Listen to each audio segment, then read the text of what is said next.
Psoriasis म्हणजे मी नाव ऐकूनच घाबरतो. दूरदर्शनवर या नावाचा एक शो यायचा आणि त्याच्यामध्ये फार डेंजर पेशंटच्या केसेस असायच्या. 80 ते 90% लोकांमध्ये तुम्हाला जाणवेल, त्यांना आधी वाटतं की डोक्यात थोडासा कोंडा आहे, पण ट्रीटमेंट घेऊन पण तो कोंडा जात नसेल तर समजून घ्या की हे सोरायसिसचं लक्षण पण असू शकतं. डोक्यातलाच कोंडा चेहऱ्यावरती पडला, पाठीवरती पडला, छातीवरती पडला की हळूहळू फुल बॉडी सोरायसिस व्हायला लागतो. मी आजपर्यंत स्किनमध्ये MD केलेला, स्किन स्पेशालिस्ट MD आयुर्वेदिक डॉक्टर असं आजपर्यंत ऐकलं नाहीये. तर तुम्ही कसं काय त्याच्यामध्ये प्रॅक्टिस करता? तुम्ही कशात स्पेशलाइज्ड आहात हे तुमची डिग्री जास्त ठरवत नाही, तर तुमचे पेशंट जास्त ठरवतात. फुल बॉडी सोरायसिस असेल, 10-20 वर्ष होऊन गेलं, त्याच्याकडे लक्षच दिलेलं नाहीये, तो क्रॉनिक झालेला असेल तर तो बरा व्हायला अवघड होतो. तर सोरायसिसची महत्त्वाची 4 मेजर कारणं शास्त्रात सुद्धा आयुर्वेदात सुद्धा सांगितलेली. त्याच्यात सगळ्यात पहिलं म्हणजे कुठल्या तरी व्याधीला दाबून ठेवणं. सोरायसिसचे अर्ली सिम्पटम्स काय आहेत? पण खूप लोकांच्या कानामध्ये ना आतमध्ये एक लेअर क्रिएट व्हायला लागतो आणि तो रोज क्लीन केला तरी पण तो जात नाही. की आमचा मध घ्या, 1 चमचा गरम पाण्यात टाका आणि तो प्या. वेट लॉस साठी तो चांगला आहे, पण स्किन डिसीज निर्माण करतो हे नाही शिकवलं जाणार. लग्न करण्याच्या आधीच जर माहिती आहे सोरायसिस आहे तर लग्न करावं कधी? चांगल्या सेल्सला वाईट सेल्स ज्यावेळी जिंकायला लागताय त्यावेळी तो डिसीज वाढत जातोय आणि चांगल्या सेल्स ज्यावेळी जिंकायला जात आहेत त्यावेळी डिसीज बरा होत जातोय. देवी कांजिण्या असेल किंवा गेल्या बाजारात पोलिओ पण असेल तर सगळ्याच्या लस आहेत. आपण 100% त्याचा नायनाट केलाय. तर सोरायसिसची अशी कुठली लस आहे का? असं तुम्हाला दीर्घकाल सोरायसिस मधून मुक्त व्हायचंय तर थोडे दिवस पथ्य पाळायला काय बिघडतंय? लक्षात ठेवा, प्रज्ञापराधाशिवाय व्याधी नाही आणि प्रायश्चित्ताशिवाय मुक्ती नाही. काहीतरी चुकलंय म्हणून तो प्रज्ञापराध झालाय, म्हणून तो आजार झालेला आहे. सप्रेम नमस्कार, विनंती विशेष मित्रांनो, द पोस्टमनमध्ये तुमचं पुन्हा एकदा स्वागत आहे आणि मी तुमचा पोस्टमन सर्वेश आज घेऊन आलो आहे तुमच्या ओळखीचं, तुमच्या आवडीचं आरोग्याचं पत्र. आज पुन्हा डॉक्टर हरीश पाटणकर सर आपल्या पॉडकास्टवर आले आहेत. मागे केसांचा पॉडकास्ट झाला, त्यानंतर हिवाळ्यातली काळजी त्याचा पॉडकास्ट झाला. सगळ्या पॉडकास्टला तुम्ही इतके उत्तम प्रतिसाद देत आहेत. मुळात सर इतके छान बोलता आणि इतके पॉझिटिव्ह असतात नेहमी की तो पॉडकास्ट पूर्ण पाहिल्याशिवाय कोणी थांबतच नाही. तर त्याच शृंखलेमध्ये एक पुढचा विषय आहे. दोन्ही पॉडकास्टवर अनेक जण कमेंट करत होते की त्वचेचे जे आजार आहेत, कारण सरांचा निश केस आणि त्वचा असा असल्यामुळे तर त्वचेचे जे दुर्धर आजार आहेत तर त्या विषयात पुन्हा एक पॉडकास्ट घेऊन या असं म्हणणं होतं. आम्ही पण विचार केला की भरपूर आजार घेऊयात, पण एक मुख्य आजार जो आहे त्वचेचा, ज्या आजाराने खूप लोक भेडसावत आहेत सध्या, तो आजार आहे सोरायसिस. म्हणजे स्किनवर खवले येणं असेल किंवा त्याच्यामध्ये पस होणं असेल, खाज येणं असेल, भरपूर काय काय त्या सोरायसिसचे लक्षणं आहेत. आणि तो मुख्य आज विषय घेऊन फक्त सोरायसिस या चर्चेसाठी पुन्हा डॉक्टर पाटणकरांनाच आम्ही आमंत्रित केलं. सर पुन्हा एकदा खूप खूप स्वागत आहे.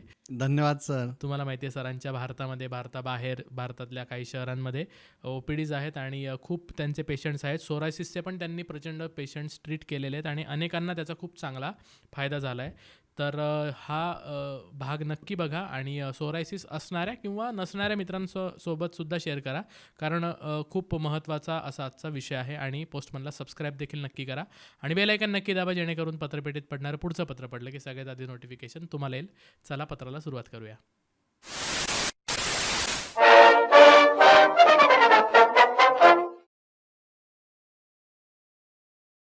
सर पुन्हा एकदा स्वागत आहे. Yes sir. आजचा विषय गंभीर पण आहे, पण किती गंभीर असला तरी तुम्ही तो मजेशीर पद्धतीनेच मांडणार आहात मला माहिती आहे. आयुर्वेदिक डॉक्टर सर तुम्ही आहात आणि स्किन ही तुमची स्पेशालिटी आहे. मी आजपर्यंत स्किनमध्ये MD केलेला, स्किन स्पेशालिस्ट MD आयुर्वेदिक डॉक्टर असं आजपर्यंत ऐकलं नाहीये. तर तुम्ही कसं काय त्याच्यामध्ये प्रॅक्टिस करता मग? हां, तर हा विषय समजून घेणं खूप महत्त्वाचं आहे सर. खूप सुंदर प्रश्न खरं तर तुम्ही विचारला. मुळातच भारत स्वतंत्र झाल्यानंतर सुद्धा आपण पारतंत्र्यातल्याच कित्येक रूल्सला, कित्येक रेग्युलेशन्सला असं काही आपण फॉलो करत गेलो की मग आम्हाला प्रत्येक गोष्टीचा एक टॉप स्पेशलायझेशन पाहिजे. म्हणजे आता तर आपण बघतोय की राईट आय सर्जन वेगळे आहेत, लेफ्ट आय सर्जन वेगळे आहेत, अँटेरियर चेंबरचे सर्जन वेगळे आहेत, पोस्टेरियर चेंबरचे सर्जन वेगळे आहेत. इथपर्यंत म्हणजे एखाद्या गोष्टीला स्पेशलायझेशन करत करत करत आपण एवढा त्याचा जिस्ट केलेला आहे. म्हणजे अर्थातच ती चांगली गोष्ट आहे, कारण स्पेशलायझेशनमध्ये अर्थातच नॉलेज वाढत जातं, पण त्याच वेळी त्या पूर्ण गोष्टीकडे एक सर्वांगीण बघणं हे पण कुठंतरी हरवत चाललेलं आहे. आता स्किन किंवा डर्मेटॉलॉजी किंवा आयुर्वेदिक डर्मेटॉलॉजी याचबद्दल म्हणाल तर मागच्या कित्येक वर्षापर्यंत, म्हणजे भारत स्वातंत्र्य होऊन ऑलमोस्ट 50 ते 60 वर्ष MD स्किन इन आयुर्वेदा हा विषयच नव्हता. बरं. किंवा नाहीये. आत्ता कुठे तो सुरू झालेला आहे आणि आता तुम्हाला MD स्पेशालिटी किंवा स्किनमध्ये स्पेशालिटी आयुर्वेदातून पण पुढे जाऊन MD करता येऊ शकते. किंवा आयुर्वेदातल्या काय चिकित्सा या विषयाअंतर्गत तुम्हाला बरेच ऑप्शन आहेत. काय म्हणजेच पूर्ण शरीर किंवा अग्नी असं पण म्हटलं जातं, किंवा काय म्हणजेच स्किन असं पण म्हटलं जातं, किंवा आपला काय आयुर्वेद हा पण एक तुम्ही ब्रँड बघताय स्किन स्पेशालिटी. तर तुम्ही शारीरिक क्रियेमध्ये किंवा तुम्ही काय चिकित्सेमध्ये किंवा संहितेतल्या काही बेसिक कोर कन्सेप्ट्समध्ये MD करून सुद्धा तुम्ही स्पेशालिटी प्रॅक्टिसेस करू शकता. ओके, तर तुम्ही कशात स्पेशलाइज्ड आहात हे तुमची डिग्री जास्त ठरवत नाही, तर तुमचे पेशंट जास्त ठरवतात, असं आमचे सर आम्हाला नेहमी म्हणायचे. आणि मग ज्या पद्धतीचे पेशंट तुमचे जास्त बरे होत जातात ना, ते लोक त्याच पद्धतीचे पेशंट तुमच्याकडे पाठवत जातात. आणि म्हणून हे दोन्ही पद्धतीने समजून घेणं खूप गरजेचं आहे. स्किन हा आपल्या शरीराचा, आपल्या बॉडीचा एक अविभाज्य भाग आहे. ओके, त्यामुळे स्पेशालिटी प्रॅक्टिस ही तर नो डाऊट एक मॉडर्न सायन्सचं खूप छान डर्मेटॉलॉजी नावाचं एक वेगळं अंग त्याच्यासाठी तयार झालं. पण त्याच्यात ABCD and T एवढे 5 प्रकार येतात sir. A for aesthetic, B for beauty, C for cosmetology, D for dermatology and T for trichology.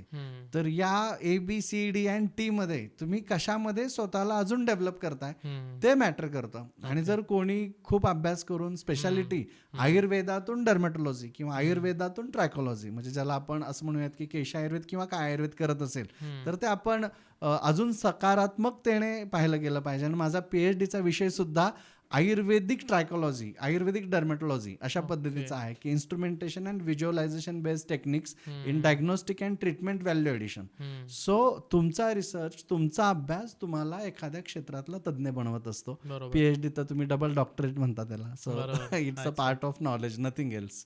पण आयुर्वेद शास्त्रामध्ये मग त्वचेच्या आजाराबद्दल काय लिहून ठेवलंय, मुळात उल्लेख आहे का?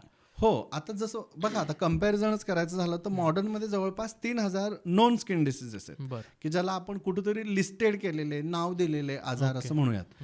ऑन द कॉन्ट्री आयुर्वेदामध्ये 20 म्हणजे 20 टाईपचे स्किन डिसीज सांगितले, किंवा त्याला कुष्ठ असं नाव दिलं. तफावत खूप आहे. पण मग तफावत कशी आहे ती मी सांगतो. आता तुमचा मोबाईल आहे, मोबाईलमध्ये 0 to 9 नंबर्स आहेत, बरोबर. आता 0 to 9 नंबर्स त्या कीपॅडवरती आहेत. तुम्ही जगातला कुठलाही फोन नंबर त्यावरून डायल करू शकता, बरोबर हो की नाही?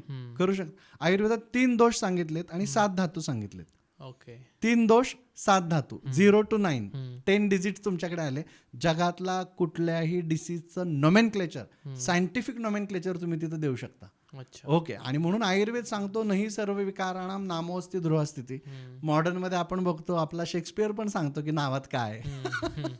पण आपण ते नावच देण्याच्या पाठीमागे जे लागलोय ना, की आम्हाला डिसीजला नाव द्यायचंय काहीतरी, आणि त्याचा हा घोळ आहे. पण आता तुम्ही पप्पा, मम्मी असे जे काही मोबाईल नंबर सेव्ह केलेले असतील, तर ते त्यातला नंबर वेगळा आहे, नाव वेगळं आहे. बरोबर. इथं 10 जणांनी पप्पा नाव सेव्ह केलेलं असेल, पण प्रत्येकाचा पप्पा वेगळा आहे ना त्याच्यातला सेव्ह केलेला नंबर. सो त्याला दोष दुष्य समोरक्षण असं म्हटलं जातं की डिसीज फॉर्म कसा झालाय, की बाबा कफ दोषामुळे, रक्तदुष्टीमुळे तो डिसीज झालेला असेल, तर तो कफ रक्त दोषातून उत्पन्न त्वचारोग असतो.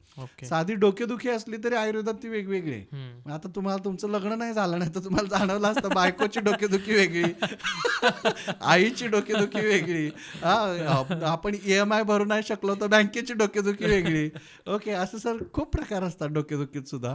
तसे स्किन डिसीज मध्ये पण प्रकार आहेत. ओके, मग आयुर्वेदात काय काय नाव आहेत? ही 20 आहेत, त्यातले काही मेन कुठली नाव आहेत? येस, खूप छान प्रश्न आहे. तर याच्यामध्ये कसं आहे की सर कपाल कुष्ठ, औदुंबर कुष्ठ किंवा काकणक कुष्ठ अशा प्रकारचे नाव आहेत. आता कुष्ठ म्हणून घाबरू नका. माझ्याकडे असंच एक VVIP तुमच्यासारखेच सर्वेश सर लगेच फोन करतात, सर आमचा एक अशी भारी येणार आहे ना, त्यांना बघा. तर फोन आला मला, ते मी म्हटलं ठीक आहे पाठवा क्लिनिकमध्ये, मी बघतो. मी गडबडीत होतो, माझे आपलं OPD गर्दी चालूच होती. पेशंट आले, वेटिंगला बसले. मग तुम्हाला तर माहिती आहे, तुम्ही येऊन गेलेला, असिस्टंट डॉक्टर असतात, ते केस घेत असतात. तर बाहेर ते केस घेत होते. एक असिस्टंट डॉक्टर केस घेत होती आणि दुसरी असिस्टंट डॉक्टर जाता जाता तिला म्हटली की कशाची केस आहे ग तुझी? ते मुलांमध्ये क्युरियोसिटी असते ना एकमेकांच्या, कोण कुठले बाबा काय केस घेत. ती म्हटली काय नाही ग, कुष्ठाची. घाबरली ना पेशंट. म्हटली मला कुष्ठ झालाय. म्हणजे तिला आज आतापर्यंत माहित नव्हतं ना तिला एक्झॅक्टली काय झालंय ते. आणि तिने नवऱ्याला फोन केला, तो VVIP. ही एकदम रडायला लागली की तुम्ही आत्ताच्या आत्ता इथं क्लिनिकमध्ये आणि मला काहीतरी भयंकर आजार झालेला आहे. आणि त्यांचा मला फोन की डॉक्टर साहेब मी अर्ध्या तासात पोहोचतोय पण प्लीज माझ्या बायकोकडे लक्ष द्या, काय झालंय कळना. मी म्हणतो अजून माझ्यापर्यंत पोहोचलेली नाही, तोपर्यंत काय काय झालं झालं? एवढं. हा. म्हणून मी माहिती घ्यायला बाहेर गेलो की या ज्या सदर VVIP महिला आहेत त्या आल्यात का बाबा आणि कोणी त्यांना अटेंड केलंय. हा. तर त्याच्यात हे मला कळालं की ज्याने कोणी सांगितलं त्या असिस्टंट डॉक्टरने की हिला कुष्ठ झालाय, त्याच्यातून एवढा गोंधळ झाला होता. कुष्ठ म्हणजे स्किन डिसीज. हा. टू बी सिम्प्लिफाय, आयुर्वेदामध्ये सगळ्या स्किन डिसीजेसला कॉमन पर्यायी शब्द वापरला आणि तो म्हणजे कुष्ठ.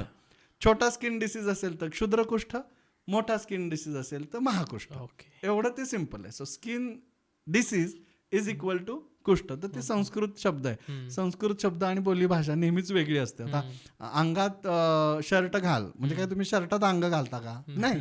अंगाच्या. म्हणजे अंगात शर्ट घाल म्हणता पण तुम्ही शर्टात अंग घालता. हा. पायात सॉक्स घाल मग तुम्ही काय सॉक्स ऍक्च्युली काय करता, सॉक्स मध्ये पाय घालता पण म्हणता काय पायात सॉक्स घाल. तर थोडीशी बोलीभाषा ह्याच्यात या गमती जमती घडत असतात, ते आपण बघितलं पाहिजे. तुमच्या प्रश्नाचं उत्तर म्हणजे कुष्ठ हा जनरल टर्म आहे सर, सगळ्या स्किन डिसीजसाठी आयुर्वेदात दिलेली. आणि मग ते कुष्ठ आणि अपरिसंख्ययानी असा संस्कृत श्लोक आहे की हे कुष्ठ म्हणजे हे स्किन डिसीज किती आहेत तर अपरिसंख्य आहेत. अपरिसंख्य म्हणजे किती आहेत? इन्फानाईट आहेत. मग ते म्हणतात इन्फानाईट कसे, तर ते म्हणतात 3 दोष आणि 7 धातू पासून हे सगळे कुष्ठ बनतात.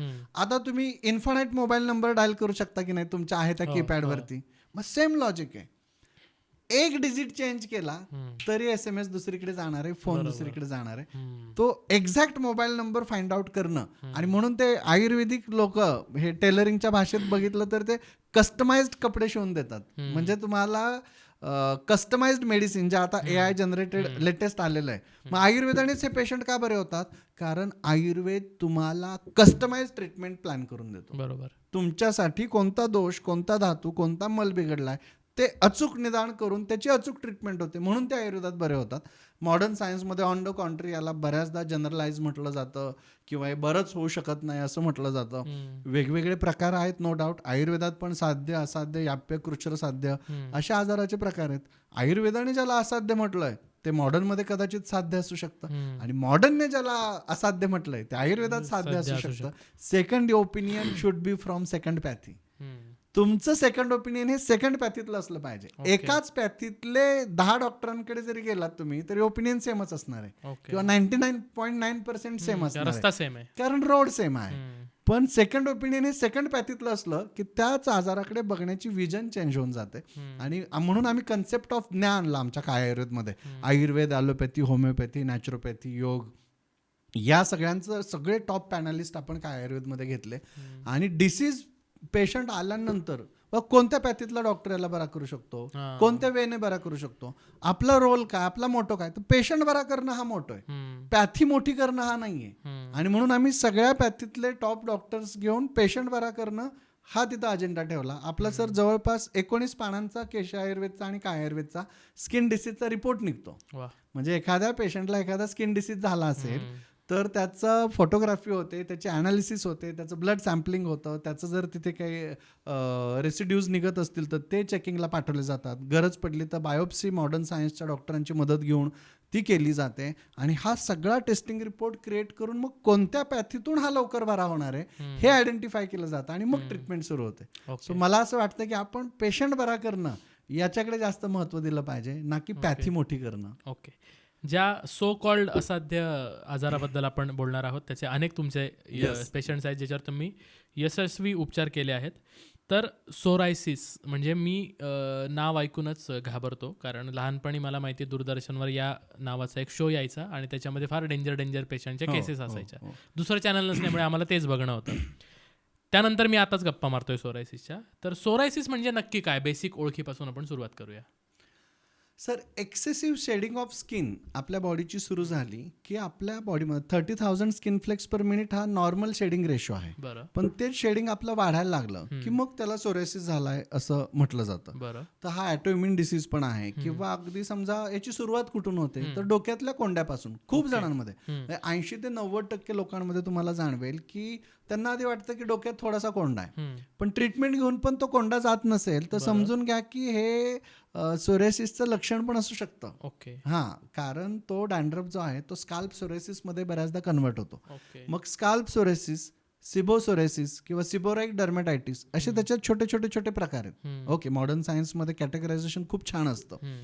तर हे कॅटेगरायझेशन आपण बघितलं तर लक्षात येईल की तो डोक्यातलाच कोंडा म्हणजे स्काल्प सोरेसिस मधला पार्ट चेहऱ्यावरती पडला, पाठीवरती पडला, छातीवरती पडला की हळूहळू फुल बॉडी सोरेसिस व्हायला लागतो. बरं.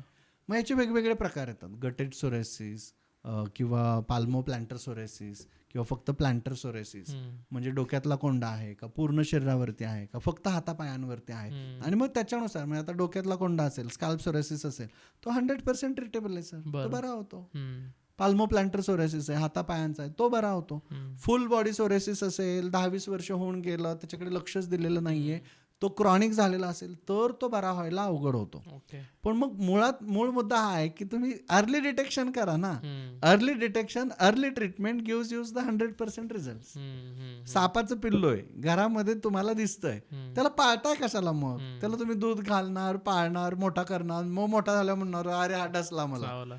तर वडाचं झाड आहे, रोपटं असताना ओळखू येतं की नाही हे वडाचं आहे. मग ते घराच्या भिंतीवरती उगवत असेल तर त्याला मोठं करणार का तुम्ही? नाही, ते मोठं झाल्यावर भिंत पाडणारच आहे.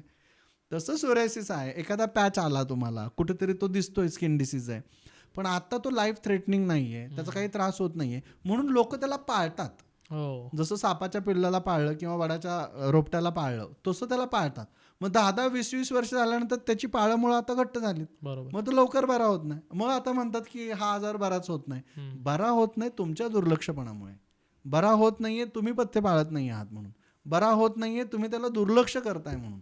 तुम्ही त्याची योग्य निदान करा, योग्य उपचार करा, हा नक्की बरा होतो. हे सिम्पटम्स सांगितले हो, तुम्ही. हो. कारण काय काय सोरायसिस होण्याची? सो सोरायसिसची महत्त्वाची 4 मेजर कारणं शास्त्रात सुद्धा आयुर्वेदात सुद्धा सांगितलेली. त्याच्यात सगळ्यात पहिलं म्हणजे कुठल्या तरी व्याधीला दाबून ठेवणं. बरं. म्हणजे समजा ताप झालाय आणि तुम्ही त्याला अँटीपायरेटिक ड्रग्ज खूप घेतली किंवा त्याला दाबून ठेवलं, तो जो आतून आम पाचन होऊन तो बरा झाला पाहिजे, दरदरून घाम फुटून जो बरा झाला पाहिजे, तसा नाही झाला तर अर्थातच तुम्ही त्याला दाबून ठेवलाय. तर तो दाबून ठेवलेला जो आम आहे तो कधी ना कधी त्वचेच्या मार्गातून बाहेर पडणार आहे. बरोबर. कारण का स्किन इज द लार्जेस्ट आमाशय. स्किन हा आपल्या बॉडीचा लार्जेस्ट आमाशय पण आहे, त्यामुळे तिथे सगळ्यात जास्त आम साठून राहतो आपल्या बॉडीतला. दुसरं महत्वाचं कारण म्हणजे विरुद्ध आहार. बरं. खूप जण 2 गोष्टी चुकीच्या एकत्र करून खातात, हम्म. त्याने सुद्धा अनेक स्किन डिसीज होतात. आजकाल तुम्ही बघताय ती भजी बनवली जातात मस्त, त्या भज्यामध्ये आईस्क्रीम हो, आणि ते बापरे. तळलं जात आहे बरं का, आणि ते चवीने खातात लोक. हो. किंवा आता खूप ठिकाणी बघा तुम्ही ते मॅरिनेटेड प्रकार वेगवेगळे आलेले आहेत. हम्म. किंवा मासे दह्यामध्ये ठेवायचे रात्रभर आणि दुसऱ्या दिवशी ते सकाळी खायचे, म्हणजे काही लॉजिकच नाहीये सर. हम्म. मग एवढं जर इलॉजिकल फूड आपण खात असू तर आपल्याला स्किन डिसीज होणारच आहेत ना. बरोबर. आणि मग स्किन डिसीज झाले की मात्र आपण ओरडत राहतो की हे कसे काय झाले. हम्म. तर विरुद्ध आहार हा आयुर्वेदात सांगितलेला आहे. किंवा मध गरम करून खाऊ नये असं सांगितलं जातं, पण आजकाल आपण जाहिरात बघतो मोठमोठ्या कंपन्यांच्या की आमचा मध घ्या, 1 चमचा गरम हो, पाण्यात अगदी. टाका आणि तो प्या. वेट लॉस साठी तो चांगला आहे, पण स्किन डिसीज निर्माण करतो हे नाही शिकवलं जाणार. प्रत्येक गोष्टीचे काहीतरी इफेक्ट्स अँड साईड इफेक्ट्स आहेतच ना. आपल्याला फक्त इफेक्ट्स कधी कधी दाखवले जातात आणि ते विकले जातात आणि साईड इफेक्ट्स दाखवले जात नाही. म्हणजे cigarette smoking is injurious to health असं लिहिलेलं आहे, पण तरी लोक सिगारेट पितात की अगदी, नाही. अगदी, हो. हा, मग तसं विरुद्ध आहार करू नये एवढं आपल्याला परंपरेत आलंय, सगळ्यांनी सांगितलंय, प्रचलित आहे, तरी सुद्धा लोकांना जाऊन तो विरुद्ध आहार करायचाच असतो. Okay, okay. मग पुन्हा आजार झाला की ओरडत बसतात. लक्षात ठेवा, प्रज्ञापराधाशिवाय व्याधी नाही आणि प्रायश्चित्ताशिवाय मुक्ती नाही. ओके. त्यामुळे तुम्हा काहीतरी चुकलंय म्हणून तो प्रज्ञापराध झालाय, म्हणून तो आजार झालेला आहे. आणि आता त्याचं प्रायश्चित्त म्हणजे काय? कडू औषध खा, वमन करा, विरेचन करा, बस्ती घ्या, ट्रीटमेंट घ्या, हेच प्रायश्चित्त आहे. काही जणांना शारीरिक कष्ट घेऊन प्रायश्चित्त करायचंय, काही जणांना मानसिक प्रायश्चित्त करायचं, त्यातनं ते बरे होतात. ओके. तिसरा प्रकार म्हणजे खूप जणांना एखाद्या डिसीजला ट्रीट करताना दुसरा डिसीज तयार होतो म्हणून सोरायसिस येतो. तर काही लोकांमध्ये चौथा प्रकार आहे पूर्वजन्मकृत कर्म, असं पण शास्त्रात आलेलं आहे. आता याच्यावरती खूप मोठा वादंग होऊ शकतो, पण तरी मी सोप्या भाषेत त्याला सांगेल की तुम्ही असं समजू शकता की आता समजा माझ्याकडे परवाच एक वय वर्ष 1 महिन्याचीच मुलगी आली होती छोटीशी आणि तिच्या अंगावरती कोड होता. ओके, तर आता तो कोड असं काय तिचं चुकलं की तिला कोड झालाय, तिने काय खाण्यापिण्यातलं अजून काय तिच्या चुकीचे आहे, काहीच नाही. किंवा आईने तिच्या 9 महिन्यात काय चुकीचं केलं होतं असंही कुठे हिस्ट्रीत सापडलं नाही, मग तरी तिला कोड का झाला. असे सोरेसिसचे पेशंट बघायला मिळतात, असेच नेव्हियसचे पेशंट बघायला मिळतात. तो कुठेतरी काहीतरी अजून एक गॉडचा AI आहे ना, तो आपल्यापेक्षा मोठा आहे. त्याचे जे अल्गोरिदम आहेत ना ते खूप मोठे आहेत. त्यामुळे मेडिकल सायन्सला सगळ्याच प्रश्नांची उत्तरं मिळालीत असं काही नाहीये. 90% रिपोर्ट्स वरती खाली लिहिलेलं असतं की cause due to unknown origin किंवा इडिओपॅथिक डिसीज किंवा प्लीज कोरिलेट क्लिनिकली. याचा अर्थच काय की नाही ते सापडलं डॉक्टरांना अजूनही डॉक्टरांना कारणं सापडली नाहीत. असे पण कितीतरी आजार आहेत आणि त्याच्यातलंच एक आजार म्हणजे सोरेसिस. अच्छा, ओके.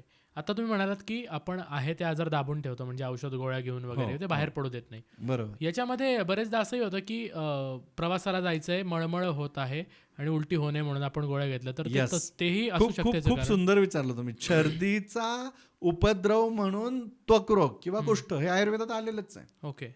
तर तुम्ही पित्त रोज दाबत असाल, उलटी मळमळ होते ती दाबत असाल, तुम्हाला जुलाब आहेत, तुम्ही अचानक जुलाब बंद करण्याची काहीतरी औषधं घेऊन ती थांबवली, तर ही सगळं त्वचेच्या मार्फतच बाहेर पडतं. कारण सर ते आउटलेट आहेत ना. बरोबर. तुम्ही जर मेन रोड एखादा बंद केला तर जे छोटे छोटे रोड आहेत तिकडे ट्रॅफिक वाढणारच आहे. द सेम थिंग मुखोष्ठ ते गुदोष्ठ हा एक आपला मेन ट्रॅक आहे, महास्रोतच त्याला म्हटलं जातं. आणि त्या महास्रोतसामध्ये उलटी आहे किंवा जुलाब पण आहे, आणि ते दोन्ही पण आपण जर त्यांच्या वाटा बंद केल्या तर पित्त बाहेर पडणार कुठून.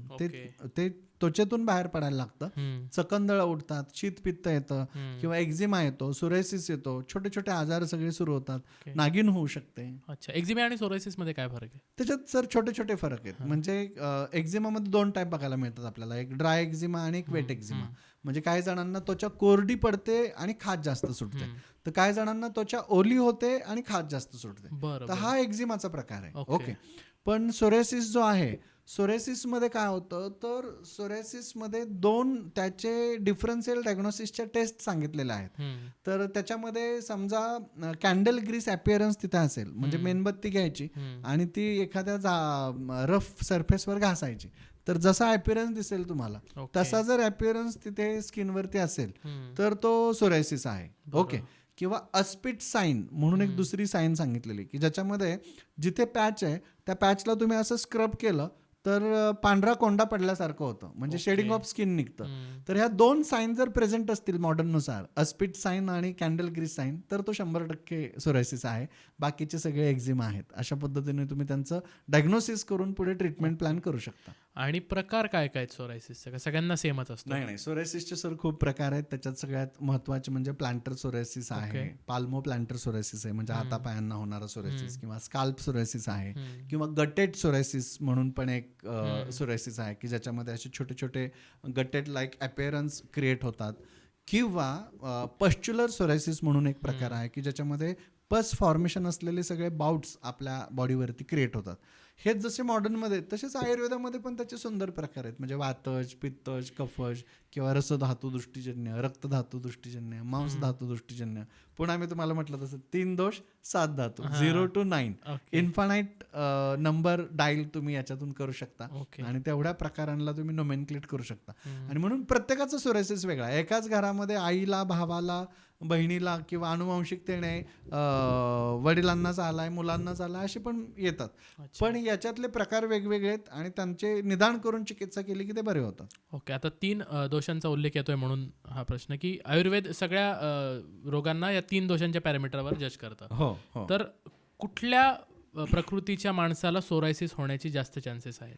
साधारणतः बघा सर, कफ प्रकृतीच्या लोकांना हा जास्त होतो. बरं. कारण kapha is equal to kleda is equal to krimi is equal to madhura rasa is equal to रस, असं एक ते पिक्चरच आहे. अगेन म्हणजे आयुर्वेद इज मॅथमॅटिक्स, याच्यात मस्त आहे, गंमत आहे, मजा आहे. तर जो जास्त गोड खाणार आहे अर्थातच त्याच्या शरीरातला तो मधुरपणा वाढला की त्याच्या शरीरातला क्लेद वाढला, क्लेद वाढला की कृमी वाढले. म्हणून जिथे गोड खातात तिथेच कृमी लवकर येतात बघा. मग हे झालं की शरीरामध्ये जी स्किन आहे त्या स्किनवरती बॅक्टेरियल, व्हायरल, फंगल इन्फेक्शनसाठी ती शरीर खूप लवकर तयार झालं म्हणजे त्याचा होस्ट क्रिएट झाला, मग आपोआपच तिथे सोरायसिस पण लवकर येतो. ओके. आणि म्हणून सोरायसिस हा आपल्या खाण्यापिण्याच्या सवयीवरती खूप मॅटर करतो. बरं. आजकाल पनीर खातात लोक खूप, किंवा आजकाल खूप असं मॅरिनेटेड फूड खातात. यांना तर तो 100% नंतर म्हणजे स्किन डिसीज असेल तर that will convert into the psoriasis. They should be take care of this. Okay. अजून काय खाण्यातल्या गोष्टी टाळायला पाहिजे? सो शेंगदाणा आहे, गवार आहे, शेवगा आहे, पोहे आहेत. ओके, या पदार्थांमध्ये सुद्धा म्हणजे कसं आहे की तुम्हाला स्किन डिसीज नसेल तर हे पदार्थ तुमच्या स्किनसाठी सर्वोत्तम आहे. ओके. हां. आणि तुम्हाला स्किन डिसीज असेल तर पहिलं हे बंद करा. ओके. म्हणजे तुम्ही ज्याच्या प्रेमात पडणार आहे तोच तुम्हाला सगळ्यात जास्त त्रास देणार आहे ना. बरोबर. तर असंच येते की टोमॅटो आहे, त्वचा चांगली करण्यासाठी टोमॅटो खा. येस, रक्त शुद्ध होत आहे, त्वचा चांगली होते, टोमॅटो उत्तम आहेत. पण आता रक्त बिघडलंय, स्किन बिघडली, तर पहिले टोमॅटो बंद करा. कारण ते त्याला जसं चांगलं करतंय तसंच त्याला ते खराब पण करतंय. ओके. त्याला गामित्व हा कन्सेप्ट आयुर्वेदात खूप छान पद्धतीने सांगितला जातो. तर आयुर्वेदातल्या गोष्टी म्हणजे जसं तिळतेल आहे, जाड माणसाने लावलं तर तो हटकुळा होणार आहे, आणि हटकुळ्या माणसाने लावलं तर तो जाड होणार आहे. अच्छा. हां. नाही, त्याची ब्युटी आहे. आयुर्वेदातले कित्येक ब्लड प्रेशरची औषधं बघा, कमी असेल तर तो वाढतो, वाढलेला असेल तर तो कमी करतो. तर त्याला इक्विलिब्रियम मध्ये ठेवणं, त्याला न्यूट्रलाइज ठेवणं, म्हणून सम हा शब्द आयुर्वेदात जास्त वापरला जातो. लग्न करताना सुद्धा आता सावधान तुम्ही म्हणता, तर ते मध्ये स्वस्तिक चिन्ह आहे, ते समत्वाचं प्रतीक आहे. दोन गोष्टी बॅलन्स करा. 36 गुण लग्नातले तुम्हाला बॅलन्स करायचे तिथे. बरोबर. ओके, इकडचे असं. तर आपण म्हणतो ना हिचा दोष आहे किंवा त्याचा दोष आहे, असा कोणाचा दोष नसतो. त्याच्या शरीरातल्या कशाचा दोष आहे तोच तुम्हाला शोधावा लागतो. एखादा व्यक्ती चिडका आहे तर तो कशामुळे चिडका आहे, तर पित्त दोषामुळे तो चिडका आहे. एखादा व्यक्ती शांत आहे तर शांत काय, तर तो कफ दोषामुळे शांत आहे. एखादा व्यक्ती खूप वात्रट आहे किंवा चंचल आहे तर तो चंचल काय, तर त्याच्यातल्या वात दोषामुळे तो चंचल आहे. म्हणजे आपण जेव्हा एखाद्याला म्हणतो की हा तुझा दोष आहे, त्यावेळी कोणता दोष आहे तिला हातात येते. वात दोष आहे, पित्त दोष आहे की कफ दोष आहे, अजून सोपं जाईल. ओके. मग सोरायसिस बरा करण्यासाठी अनेक जणांना घरगुती उपाय पण करताना दिसतात की गिर गाईचं शेण लावतील, मग गिर गाईचं शेण पार 400-400 रुपये किलोनी गावाकडे जाऊन वगैरे आणतील, किंवा कांद्याचा रसही लावतात काही. तर हा चांगला ऑप्शन आहे त्याच्यावर? सर, कसं होतं ना, खचलेलं मन आहे ना, ते काही चिकित्सा करायला भाग पाडतं. बरोबर. हा, म्हणजे जेव्हा तुमच्या सगळ्या होप्स गेलेल्या असतात, किंवा तुम्ही एखाद्या डॉक्टरांकडे जाता आणि ते ज्यावेळी सांगतात की हे बरंच होऊ शकत नाही, त्यावेळी तो माणूस तिथेच निम्मा मेलेला असतो, खचलेला असतो. आणि मग त्याला कुठेही बुवा, महाराज, भोंदू किंवा अजून कुठेही त्याला जो काही जिथे काही एक आशेचा किरण दिसणार आहे ना, तो पकडायला लागतो. मध्ये माझ्याकडे एक पेशंट आले होते आणि माझ्याकडे फाईल आहे, त्यांचे रिपोर्ट्स आहेत सगळे, त्यांनी सगळ्या त्या गोष्टी दाखवल्या. तर ते एका मंदिराच्या ठिकाणी दर्शनाला गेले होते आणि ते दर्शन करून तिथून बाहेर आले की लगेच एक जोडपं त्यांच्याकडे आलं आणि अहो तुम्हाला कोड झालाय का, आमच्याही बहिणीला कोड होता, मग आम्ही असे उपचार घेतले आणि तो पूर्ण कोड बरा झाला वगैरे त्यांना सांगितलं गेलं. तर माणूस कसा असतो की आताच जस्ट देवाचं दर्शन घेतलंय, मागितलंय की माझा कोड बरा व्हावा, आणि काय साक्षात्कार 5 मिनिटात म्हणजे देवानेच पाठवलं, पूर्ण त्या झोनमध्ये असतो. त्या झोनमध्ये असतो. आणि मग त्यांनी ते गेलं, त्यांनी ते उपचार घेतले. तो कोणीतरी असाच महाराज होता, किराणा मालाच्या दुकानातच ते मिळाल्यासारखी ती सगळी औषधं मिळाली. सांगलीच्याच भागात हा सगळा प्रकार आणि रादर जास्त बघायला मिळतोय. आणि ते 80,000चं बिल तो घेऊन आला सर. बापरे. आणि तेवढी औषधं खाल्ली, काही फरक पडला नाही. म्हणून ते थोडंसं क्युरियस असतात ना काही लोक, तर तिथे परत मंदिरात गेले तर ते रोज अपॉइंटेड फॉर दॅट असे होते. ते हंटिंगच करत होते आणि असे दिसले पेशंट की त्यांना ते कळवायचे. तर तुम्ही भावनांची खेळू नका ना. मला सांगण्याचा उद्देश काय आहे की सगळ्याच धर्मात हे चालतंय, वेगवेगळ्या धर्मात आपण हे सगळं बघतोय. आरोग्य धर्म हा वेगळा आहे ना सर. म्हणजे कुठंतरी आपण आरोग्य धर्म म्हणून या गोष्टीकडे पाहिलं पाहिजे, त्याला जपलं पाहिजे, लोकांच्या भावनांची नाही खेळलं पाहिजे. साध्य असाध्य व्याधीचे प्रकार ग्रंथात सांगितलेले आहेत. तर तो बरा होणार असेल तर तो साध्य आहे, त्याला ट्रीट केलं पाहिजे. जे बरे होणार नाहीत ते असाध्य प्रकार म्हणून सांगितलेले आहेत. तर त्यांना प्रत्येक हे करून चिकित्सा करा असं म्हटलेलं आहे की म्हणजे यावत कंठगते प्राण हा तावत कार्या प्रतिक्रिया कदाचित दैवयोगेन दृष्टारिष्टोपी जीवती. काय सुंदर सुश्रुतांनी सांगितलं की जोपर्यंत कंठात प्राण आहे तोपर्यंत त्याला चिकित्सा देत राहा. दैवयोग झाला तर कदाचित तो जगेल पण तो जगेल का मरेल हे सांगण्याचं काम तुझं नाहीये. डॉक्टर झाला म्हणून देव झाला असं समजू नको. तू डॉक्टर आहे, तू डॉक्टरकीचं काम कर. वैद्य आहे तर वैद्यकी कर. जगवायचं नाही जगवायचं तो देव ठरवेल. वा. तर मला असं वाटतं की इथे कुठेतरी कर्म अधिकार सांगितलेला आहे आणि तुम्ही कर्म करत राहा, फळाची अपेक्षा करू नका. जे भगवद्गीतेत सांगितलं तेच आहे. बरोबर. तर डॉक्टरांनी पण कर्म करा ना, तुम्ही फळाची अपेक्षा कशाला ठेवताय. हम्म, हम्म, हम्म. आणि पेशंटने सुद्धा कर्म करा ना, तुम्ही खचून कसं जाता हा बराच होऊ शकत नाही. हम्म. तुम्ही किती कर्म केले, किती डॉक्टरांना भेटलात, तुम्ही खरंच ट्रीटमेंट घेतली का, डायग्नोसिस केलं का. आपण एक गाडी विकत घ्यायची गेलो तरी आपण 10 शोरूमला भेट देतो, बरोबर. तिथल्या प्राइसेस काढतो, त्याचं सगळं मायलेज वगैरे चेक करतो. मग आरोग्याच्या बाबतीतच आपण एवढी निष्काळजी का. आम्ही कोणालाच विचारत नाही, कुठंच बघत नाही, आम्ही ब्लाइंडली ट्रस्ट ठेवतो आणि आम्ही डिग्री पण बघत नाहीये. एवढं तर नाही झालं पाहिजे ना. बरोबर. ऍटलिस्ट तुम्ही या गोष्टी बघून उपचार घेतले पाहिजेत. हम्म. आणि आता तुम्ही तो मंदिराचा किस्सा सांगितला, तसेच अनेक ना बाबा बुवांच्यावर पण नादी लागतात की बुवा ह्यांच्याकडे हे पाणी मिळतं, हे या म्हणजे डोक्यावर फरशीचा हात टोमॅटोचा ठेवतात, सॉस. टोमॅटोचा सॉस किंवा काही तो अच्छा. रस मारतात वगैरे वगैरे. फरशीवाले बाबा आहेत, हां, टोमॅटोवाले ओके. बाबा आहेत. हां. सर आपण भारतात आहोत, इथं देवाचं खोटं नाव घेतलं तरी प्रत्येकाला काय ना काय मिळतं. बरोबर. मग खरं नाव घेणाऱ्याला काय काय मिळेल विचार करा ना. हम्म. ओके. तसं आयुर्वेदामध्ये आज सगळ्यांनाच माहित आहे, मी कुठल्या बाबा महाराजाचं नाव घ्यायची गरज नाही, पण आयुर्वेदात खोटं नाव घेणारे बाबा पण आज भरभरून कमवतात. हम्म. खरं नाव घेणाऱ्यांना देव काय काय देत असेल विचार करा. त्यामुळे हे पुन्हा मी म्हटलं तसं हे भावनांची खेळणं झालं. लोकांनी सजग झालं पाहिजे आणि आपण सजग शास्त्रोक्त सायंटिफिक ट्रीटमेंट्स घेतल्या पाहिजेत, त्याच्याच आपण मागे लागलं पाहिजे. भावनांची खेळणं हा तर प्रकार तुम्ही मला असं वाटायचं की भारतातच आहे. रशियात सुद्धा मी पेशंट बघतो आणि मग ते पेशंट सांगते की कोणीतरी तिला सांगितलं होतं म्हणून ती त्या नदीच्या किनारी गेली, केस कापून आली, किंवा कोणीतरी सांगितलं होतं म्हणून या ब्रिजवरती गेली, लॉक लावला आणि चावी नदीत टाकून दिली. तर आपल्याकडे ते सटवायच्या चिंध्या बांधतात आणि ते लॉक लावतात. आपल्याकडे कोणतरी केशमुंडन करून येतं एखाद्या देवाला जाऊन आणि ते कुठल्या तरी नदीच्या तिथे जाऊन केस काढून येतात. तर अंधश्रद्धा ही ग्लोबली असते सर. फक्त आपल्याला चिंधी परवडते आणि त्यांना लॉक परवडतो. एवढाच काय तो फरक. आता स्टँडर्डचा फरक असतो. आपापल्या स्टँडर्डनुसार त्या अंधश्रद्धा जोपासली जाते, पाळली जाते. सोरायसिसला काय म्हणता येईल सर? डिसीज म्हणता येईल, सिंड्रोम म्हणता येईल किंवा डिसऑर्डर म्हणता येईल, कशात कॅटेगराईज कराल तुम्ही? वा, हा डिसीजच आहे सर. हा पर्टिक्युलरली व्याधी या कॅटेगरीत येतो. आयुर्वेदामध्ये किटिब कुष्ठ किंवा काकणक कुष्ठ, औदुंबर कुष्ठ याच्यामध्ये याचे हे सगळे वेगवेगळे प्रकार आपल्याला बघायला मिळतात. पण त्याची अजून एक गंमत आहे. ॲलोपॅथीमध्ये त्याला ॲटोइम्युन डिसीज या कॅटेगरीमध्ये पण टाकलेलं आहे. आणि ॲटोइम्युनची व्याख्याच बघा सर, म्हणजे ॲटोफेजी सारखं होतं. तुमच्याच बॉडीच्या सेल्स तुमच्याच बॉडीच्या सेल्सवर अटॅक करतात. ओके. आता समजा सोरायसिसचा पेशंट आहे आणि हा त्याचा हात आहे आणि इथं त्याला सोरायसिसचा पॅच आहे. म्हणजे या पॅच मध्ये त्याच्या बॉडीच्या सेल आहेत ना ज्याला सोरायसिस झालाय, आणि त्याच्या शेजारीच्या पॅच वरती सोरायसिस नाहीये, नॉर्मल स्किन आहे, त्या पण त्याच्याच बॉडीच्याच आहेत. ओके. बरोबर. मग आता चांगल्या सेल्सला वाईट सेल्स ज्यावेळी जिंकायला लागतायत त्यावेळी तो डिसीज वाढत जातोय आणि चांगल्या सेल ज्यावेळी जिंकायला जात आहेत त्यावेळी डिसीज बरा होत जातोय. म्हणजे सर हे लॉजिक लक्षात येते का तुम्हाला? तुम्ही जो आहार करणार आहे, 2 बैलांची भांडणं चालू आहेत, आता कोणता बैल जिंकणार आहे? ज्याला खाद्य पुरवताय तो. बरोबर. तसं 2 मनांची भांडणं चालू आहेत, तर कोणतं मन जिंकणार आहे? जे निरोगी आहे, जे निरोगी आहे, ज्याला चांगले विचार तुम्ही देताय ते जिंकणार आहे. तसंच शरीरामध्ये 2 सेल्सची भांडणं चालू आहेत. एक चांगल्या सेल्स आहेत आणि एक वाईट सेल्स आहेत.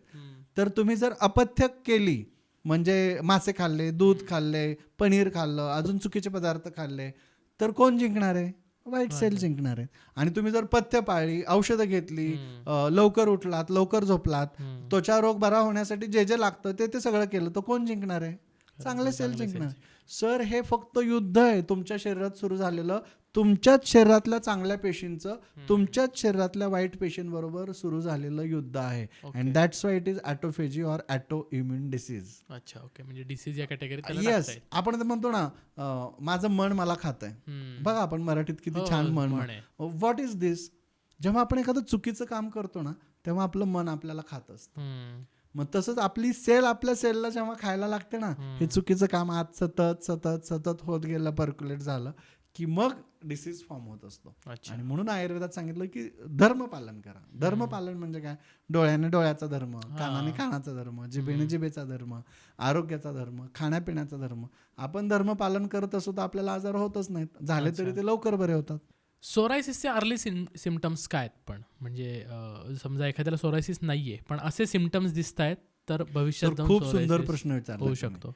कान हां. कानाकडे ऑब्झर्वेशन करा. बरं. खूप लोकांच्या कानामध्ये ना आतमध्ये असं एक लेअर क्रिएट व्हायला लागतो आणि तो रोज क्लीन केला तरी पण तो जात नाहीये. बरं. तर समजून घ्या अर्ली स्टार्टिंग ऑफ सोरायसिस सुरू झालेलं आहे. ओके. खूप जणांना कानाच्या मागे इथं बेचक्यामध्ये एक चिकटपणा यायला लागतो किंवा तिथे रेषा यायला लागतात. तर ते सुद्धा अर्ली सिम्पटम मध्ये जातं. खूप जणांना इथं नाकाच्या दोन्ही बाजूला स्किन डिसीज सुरू होतो. ओके. खूप जणांना हाताला चिरा पडायला लागतात, पायांना चिरा पडायला लागतात. तर त्यांना पाल्मो प्लांटर सोरायसिस पुढे जाऊन होऊ शकतो. स्काल्प सोरायसिस म्हणजे डोक्यामध्ये जर कोंडा ट्रीटमेंट घेऊन पण जात नसेल किंवा पटकन येत असेल, रोज आपण केस धुतले तरी पण कोंडा येत असेल, तर तो स्काल्प सोरायसिस म्हणून सुरू झालेला आहे आणि पुढे जाऊन तो फुल बॉडी सोरायसिसमध्ये कन्वर्ट होऊ शकतो. तर हे अर्ली सिम्पटम्स आहेत. ओके. हे आपण लवकरात लवकर ओळखले पाहिजेत आणि लवकरात लवकर त्याला ट्रीटमेंट पण दिली पाहिजे. Okay. Our intelligent skin needs intelligent treatment. जसं तुम्ही काय म्हणता. हो, सगळी स्किन आपली सगळ्यात हुशार कोण असेल अख्ख्या बॉडीत, तर तो सगळ्यात हुशार ऑर्गन कोण, तर तो स्किन आहे सर. ओके. आणि प्रत्येक आजाराबद्दलचा हा कॉमन प्रश्न की अनुवंशिक आहे का सोरायसिस? कारण आई वडिलांना जर असेल तर अपत्यांनी किती घाबरलं पाहिजे? खूप चांगला प्रश्न आहे. हा अनुवंशिक आहे. ओके. हा बऱ्याचदा आई वडिलांना असेल तर मुलांना होण्याची शक्यता खूप असते बरं. किंवा वाईस वर्सा. म्हणजे एखादा पेशंट आमच्याकडे आला तर आम्ही विचारतो की घरात कोणाला होता का, तर 70 ते 80% पेशंटमध्ये उत्तर मिळतं की हो, आत्याला होता, काकाला होता, मामाला होता. ओके. तर हे अनुवंशिक असतंच. प्लस हे नंतर येणारं पण, म्हणजे आपल्या स्वतःच्या चुकांमुळे पण येणारा हा आजार आहे. बरं. पण मग लग्नाच्या आधी आपल्याला आला असेल तर आपल्या मुलांना येण्याची शक्यता आपोआपच वाढली. ओके. कारण तो बीजदृष्टीपर्यंत जातो, म्हणजे शुक्रदृष्टीपर्यंत जातो आणि मग तो मुलांनाही होतो. माझ्याकडे असंच एक कुटुंब आलं होतं आणि नवरा बायको होते, नुकतंच लग्न झालेलं होतं आणि त्यांना मी तपासल्यानंतर त्या नवऱ्याला सोरायसिस होता आणि मी आपलं आयुर्वेदाच्या टर्म्समध्ये मगाशी कसा कुष्ठाचा किस्सा सांगितला तसं मी आपलं प्रामाणिकपणे सांगून गेलो की हा बीजदृष्टीचा आजार आहे सर, आणि तुमच्या घरात तुम्हाला, म्हणजे त्याच्या बहिणीला पण होता, त्याच्या आईला पण होता आणि ते दोन्ही माझे पेशंट होते, त्यामुळे मला ते माहिती होतं. सो मी बोलता बोलता बोलून गेलो की ही बीजदृष्टी आहे. कारण शुक्र धातूपर्यंत गेलं की त्याला बीजदृष्टी म्हणतात ना, एवढं सोपं आहे आयुर्वेदात. आता ती बायको नॉन मेडिको होती, तिनं तेवढंच डोक्यात ठेवलं की ह्याला काहीतरी बीजदृष्टी आहे आणि तिने महिन्यात घटस्फोटच दिला. ते ऐकायलाच तयार नाहीये. मग ते घेऊन आले परत. मग नवऱ्याकडचे 5-10 नातेवाईक, त्या बायकोकडचे 5-10 नातेवाईक घरा, म्हणजे क्लिनिकमध्ये असं झालं की आज काय भांडणच होत आहेत की काय. बापरे. मग ते सगळे एकदम बसवले, एकदा त्यांना शांत केलं, त्यांना बीजदृष्टी म्हणजे काय, दृष्टी म्हणजे काय, प्रकार म्हणजे काय, तिच्याशी काउन्सिलिंग केलं की म्हणजे तुला याच्याशी प्रॉब्लेम आहे का, याच्या डिसीजची प्रॉब्लेम आहे. तर ती म्हटली मला हा व्यक्ती खूप चांगला आहे, घरातले सगळे चांगले आहेत, याच्याशी काही प्रॉब्लेम नाही आहे, पण मला बेडवरती त्यांना नेकेड पाहिलं आणि हा डिसीज पाहिला की मी नाही सोबत राहू शकत. बापरे. मग त्यांच्यात सर काउन्सिलिंग झालं की अच्छा, मग हा डिसीज गेला तर तू राहणार आहे का सोबत त्याच्याशी. तर ती म्हटली हो. सर त्याचा डिसीज बरा करून दिला, आज ते छान एकत्र सोबत राहत आहेत, एका वर्षात तो आजार बरा झाला. सर याच्यापेक्षा काय, म्हणजे पुण्य म्हणजे सर खूप वेगवेगळ्या पद्धतीने बघता येतं. कोडाचे कित्येक पेशंट आहे असेच की कोड झाल्यामुळे लग्न होत नाही किंवा लग्न त्यांचं तुटतं. सोरायसिसचे असेच पेशंट आहेत. क्लिनिकमध्ये आमच्या ॲलोपेशिया म्हणजे चाई पडलेल्या अनेक पेशंटमध्ये हीच. तर ॲटोइम्युन कॅटेगरीतले असे बरेच आजाराचे प्रकार आहेत सर की हे लग्न तोडतात किंवा होऊ देत नाहीत. तर याच्यामध्ये प्रॉपर ट्रीटमेंट, दोन्ही पार्टीकडचं काउन्सिलिंग आणि तुम्ही शांतपणे उपचार घेऊन स्वतःच्या मनाला स्ट्रॉंग करून चांगल्या पेशींनी वाईट पेशींवरती आता हल्ला करायचा आहे. वाईट पेशींनी तर चांगल्या पेशी ऑलरेडी हल्ला केलेला आहे. हे आता युद्ध आहे आणि ते तुम्ही कुरुक्षेत्रात उभा आहे. आता तुम्ही लढा नका लढू, ते युद्ध सुरू झालेलं आहे. तुम्ही आता त्याला डिनाय नाही करू शकत. सुरू झालंय तर आता लढायची ताकद शरीरामध्ये घ्या आणि लढायचं असेल तर चांगली चांगली शस्त्र, जसं ॲलोपॅथी, आयुर्वेद आहे, होमिओपॅथी, नॅचरोपॅथी, ही शस्त्र आहेत तुमची लढण्यासाठी. ते डॉक्टर्स तुम्हाला मदत करणार आहेत, त्यांची मदत घ्या. युद्ध तुमचं तुम्हालाच लढायचं आहे, तुम्हालाच मनाने स्ट्रॉंग व्हायचं आहे, तुम्हालाच बरं व्हायचं आहे. आम्ही 4 पथ्य सांगितलं तर ट्रीटमेंट बंद करतात सर. की असं कसं काय तुम्ही पथ्य सांगू शकता. एक पेशंट होते, त्याला भजी खायची सवय होती, ते आले आणि म्हटले की मी भजी तर खाणारच आहे. पित्ताचा त्रास होतोय. म्हटलं होतोय काय? पित्ताचा त्रास होतोय. म्हटलं मग भजी खाऊ नका. नाही नाही, भजी खाणार आहे, तुमची फी सांगा. बापरे. तुमची फी सांगा, माझं भजी खाणं बंद करायचं नाही. ओके. ओके, मी भजी खाणारच आहे. पित्त कमी करायचं तुमचं काम आहे. ते आजकाल कसं क्रिमिनल लॉयर असतात बघा, तो खून करतो आणि वकिलाकडे जातो, म्हणतो हा खून केलेला आहे, हे माझे पुरावे आहेत, ते नष्ट कर, जा काय करायचंय ते कर, मला निर्दोष सोड. हे पैसे घेऊन मला बाहेर हा, काढा. किंवा ते सीएन कडे जातात, मोठे घोटाळे करतात, काय काय अजून घोटाळे आर्थिक करतात आणि बेस्ट ऑफ बेस्ट सीए निवडतात. अहो सर, ते 2 फील्ड वेगळे आहेत. हे मेडिकल फील्ड आहे. हा, इथं काही तुम्ही घोटाळे करणार, काही खाणार, मर्डर करणार त्या बॉडीचा आणि म्हणणार आता मला परत जिवंत करून दे. असं कसं शक्य आहे? तरी हाईट ऑफ द गेम आमचे सर म्हटले की हा ठीक आहे बाबा, देतो तुला ट्रीटमेंट. आता आम्हाला क्युरिओसिटी, ट्रीटमेंट काय देणार? ओके, त्यांनी एक पुडी दिली मस्त आणि त्याला सांगितलं की एक पथ्य आणि एक पुडी फक्त, आणि तुला जेवणाच्या आधी किंवा भजी खाण्याच्या आधी ती फक्त खायची. पेशंट खुश, भजी खाण्याच्या आधी भजी खाऊ शकतो ना? त्यांनी मधून मधून 2-3 वेळा विचारलं. ते म्हटलं हा, तुझी भजी नाही बंद करत, फक्त एक पथ्य. म्हटलं मग ठीक आहे, काय हरकत नाही. तर पुडी घेतली, औषधं घेतलं. आता जाताना त्याच्या लक्षात आलं की अरे ते पथ्यच विचारायचं विसरलो आपण, काय कंडिशन आहे ते. तर ते परत आला क्लिनिकमध्ये, सरांना विचारलं की काय म्हणजे ते तुम्ही ते कंडिशन एक सांगणार होता, पथ्य सांगणार होता, ते काय? ते म्हटलं काय नाही, तुला ही पुडी खा आणि तुला खायची तेवढी भजी खा. बघा, पुडी खा आणि खायची तेवढी भजी खा, फक्त घशाच्या खाली नाही गेलं पाहिजे. अच्छा. कारण तुम्ही भजी जिभेसाठी खाताय की पोटासाठी खाताय, ते एकदा आयडेंटिफाय करा ना, की तुम्ही पोटासाठी खाताय का जिभेसाठी खाताय. मग जिभेचे चोचले जिभेलाच दे ना, पोटाला त्रास कशाला देतोय? क्या बात आहे. आपण प्रत्येक गोष्टीला टॅकल कसं करतोय ते जास्त इम्पॉर्टंट असतं असं मला वाटतंय. आपल्याला बऱ्याचदा आयडेंटिफायच होत नाही की मी सुखासाठी सुखाचा त्याग कसा करू. 10वी-12वीतला मुलगा आहे, चांगले मार्क पाडायचे असतील तर त्याने बाकीचे खेळ, बाकीच्या गोष्टी, या सुखांचा त्याग केला पाहिजे ना. दीर्घकालीन सुखासाठी तुम्हाला क्षणिक सुखांचा त्याग करता आला पाहिजे. तसं तुम्हाला दीर्घकाल सोरायसिस मधून मुक्त व्हायचंय तर थोडे दिवस पथ्य पाळायला काय बिघडतंय?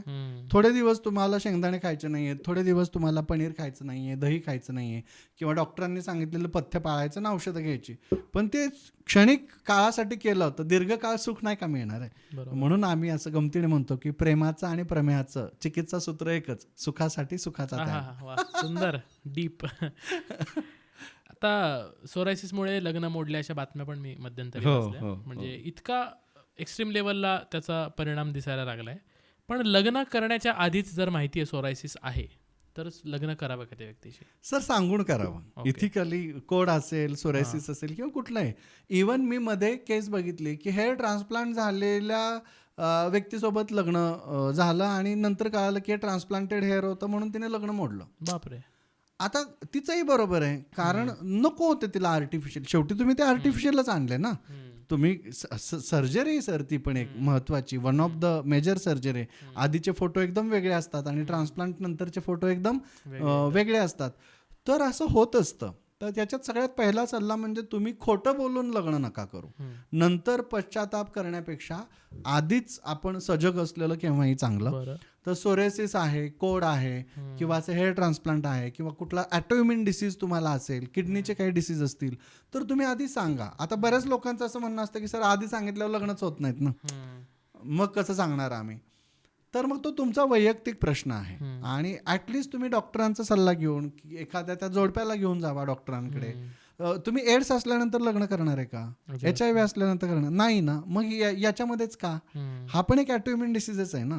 तर त्यामुळे थोडंसं सजग राहायला पाहिजे. एक तर करू नये, केलं तर मग ते सांगून करावं. आणि उपचार घ्या ना. पण एवढं सगळं तर 10-20 लाख रुपये लग्नात खर्च करतील, पण इकडे सोरायसिस साठी लाखभर रुपये खर्च कर म्हटलं की नाही, मग इथे पैसे नसतात, संपलेले असतात. असं नसतं ना.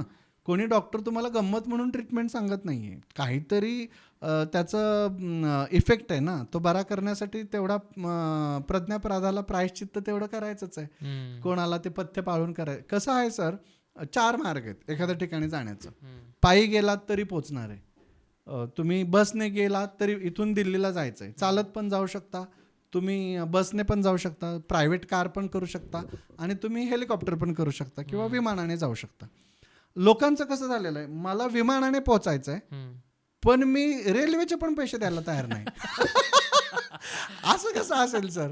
मी तुम्हाला फ्री ऑफ कॉस्टमध्ये सोरायसिस मधून बाहेर काढून देतो, फक्त चालत जायचंय, एवढी एवढी पथ्य पाळायचीत आणि जोपर्यंत बरं होत नाही तोपर्यंत पाळायचीत. म्हणजे इथून चालायला सुरू करा, दिल्लीला तुम्ही 100% पोहोचणार आहे, फक्त पोहोचेपर्यंत थांबू नका, चालत राहा, जिद्द मनामध्ये ठेवा, 0 बजेटमध्ये तुम्ही बरे होणार आहात.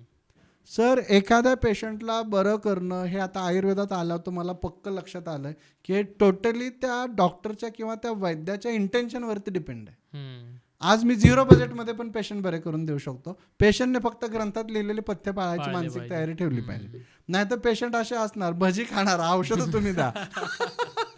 तर मग त्याने थोडेसे एक्स्ट्रा जे पैसे लागणार आहेत ते भस्माची पुडी देण्यासाठी, त्याचे पैशासाठी मानसिकता पण ठेवली पाहिजे ना. म्हणजे मी खून पण करणार आणि मला शिक्षा पण नाही झाली पाहिजे आणि म्हणजे तुम्हीच प्रूव्ह करायचं की मी निरपराध आहे, असं कसं? म्हणजे असं या फील्डमध्ये तरी तेवढी विकृती नको यायला. बरोबर. आणि स्पर्शाने होतो का सोरायसिस? म्हणजे घरात एखाद्याला आहे, काळजी घेतली पाहिजे. ओके. अनुवंशिक आजार जसा आहे तसा हा काही प्रमाणात संसर्गजन्य आहे, म्हणजे 100% संसर्गजन्य नाहीये. म्हणजे नवऱ्याला सोरायसिस झालाय म्हणून बायकोला होणारे सोरायसिस असं काही नाहीये. पण समजा बायको काळजीच घेत नसेल, ते बेडशीट धुतलं जात नसेल, कपडे नीट धुतली जात नसतील, सतत त्याच्या संपर्कात आपण राहत असू, आणि सगळ्यात महत्वाचं की त्याला पॉझिटिव्ह एजंट जे आहेत, म्हणजे होस्ट अँड गोस्ट थिअरी नाही ते, तर शरीरातला होस्ट पण तसाच क्रिएट होत असेल तर आज ना उद्या मग इकडे पण सोरायसिसची ती लस येऊ शकते आणि तो आजार वाढू शकतो. पण असं म्हणजे 2 वर्ष 4 वर्ष एकत्र आहात आणि सोरायसिस झाला असं काही होत नाही. एवढा फास्ट म्हणजे इकडं शिंक आली ना आता उद्या तुम्हाला लगेच खोकला झालाय, एवढा तो संसर्गजन्य नाहीये. ओके. म्हणजे योग्य ती काळजी घेतली तर तुम्ही राहू शकता सोबत. आपल्या पार्टनरला समजा असेल, म्हणजे नवऱ्याला आहे तर त्यांचे शारीरिक संबंध येतात, त्याच्यातून बायकोला होऊ शकतो किंवा वाईस वर्सा? नाही, असं नाही होत जनरली, किंवा त्याच्या काही रिपोर्टेड केसेस नाही आहेत की सेक्स्युअली ट्रान्समिटेड आहे वगैरे, असं काही नाही. त्यांच्या प्रोजेनीला होऊ शकतो, म्हणजे बीजदोषमध्ये त्या पद्धतीने पुढच्या नेक्स्ट जनरेशनला होऊ शकतो, पण नवऱ्यामुळे बायकोला झालाय किंवा बायकोमुळे नवऱ्याला झालाय असं नाही होत. तसा कोड आहे का? कोड पण नाही. कोड पण त्याच कॅटेगरीत मुलांना होऊ शकतो, पण हे एकमेकांना झालंय असं नाही होत. ओके. आणि पण आपल्याकडे 2 कोडवाल्यांचीच लग्न लावून दिली जातात. बरोबर. हो, तेच म्हणून विचारलं मी. ते कोड असलेल्याच्या क्रायटेरियाचे की दुसरी पण कोड असलेलीच पाहिजे. तर ही मानसिकता आहे. म्हणजे कोड हा समाजापेक्षा मानसिक व्याधीच जास्त आहे. म्हणजे शरीराला काही त्रास होत नाही त्या पेशंटला, समाजाचाच त्रास आणि त्यांच्या नजरेंचा त्रास जास्त होत असतो. बरोबर. म्हणजे सोरायसिसला तरी काहीतरी तुम्हाला शरीराचा त्रास होतो, कोडला तर काहीच नाही.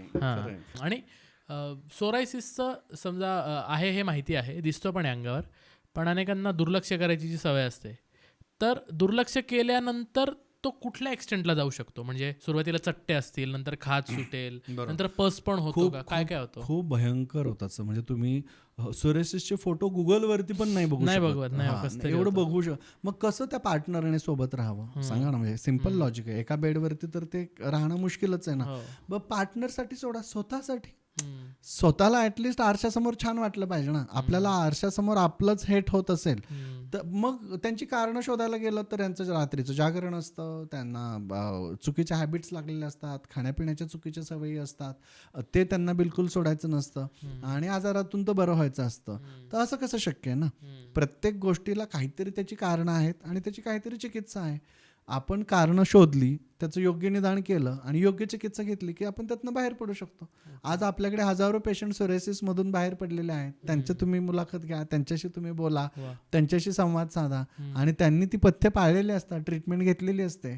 सोरायसिसच्या तुम्ही विचारलं तसं ते छोटंसं रूप, म्हणजे वडाचं झाड असताना दिसतंय की नाही ते रोपटं असताना, तर मग तेव्हा काढून टाकणं पर्यायाने सोपं नाही का? चिमटीत पकडून तुम्ही काढू शकता. ते खूप मोठं झालं, त्याचं भिंत भर पडलं तर भिंत पडणारच आहे. तसं ते छोट्याशा चकंदळ उठल्यापासून सुरू होते, एखादा पॅच क्रिएट होतो, तो मदर पॅच असतो, हळूहळू हळूहळू हळू ते वाढत जातं आणि मग एवढं वाढत जातं की पूर्ण शरीरावरती सोरायसिस पसरतो आणि अक्षरशः ते बघवत सुद्धा नाही. ओके.